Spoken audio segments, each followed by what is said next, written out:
ஒரு காரியத்தை பரிசுத்த ஆவியை வெளிப்படுத்துகிறார். மொர்தெகாய் அரண்மனையில வாசல்ல படுத்துக்கிட்டு பிளாட்பாரத்தில் இருந்தார். ஆனால் எப்பவோ ஒரு பெரிய ஒரு நன்மை அந்த ராஜாவுக்கு செய்திருக்கிறாரு. அந்த ராஜா மறந்துட்டார்.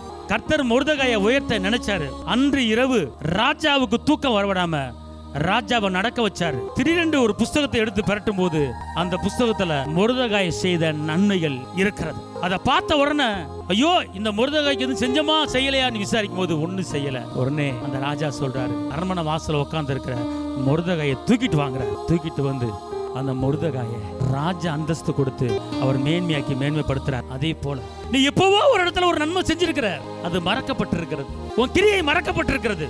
ஆனால் கர்த்தர் சொல்றாரு, அந்த மறக்கப்பட்ட காரியத்தை திரும்ப நான் திறந்து விட்டு நான் உனக்கு எப்படி அந்த ராஜா மொர்தெகாய் அரண்மனை வாழ்க்கை கொடுத்தாரோ அதே போல உனக்கு நன்மை செய்ய முடியும். நான் அப்படிப்பட்ட அடைக்கப்பட்ட இதயத்தை இன்னைக்கு நான் திறந்து விடுகிறேன்.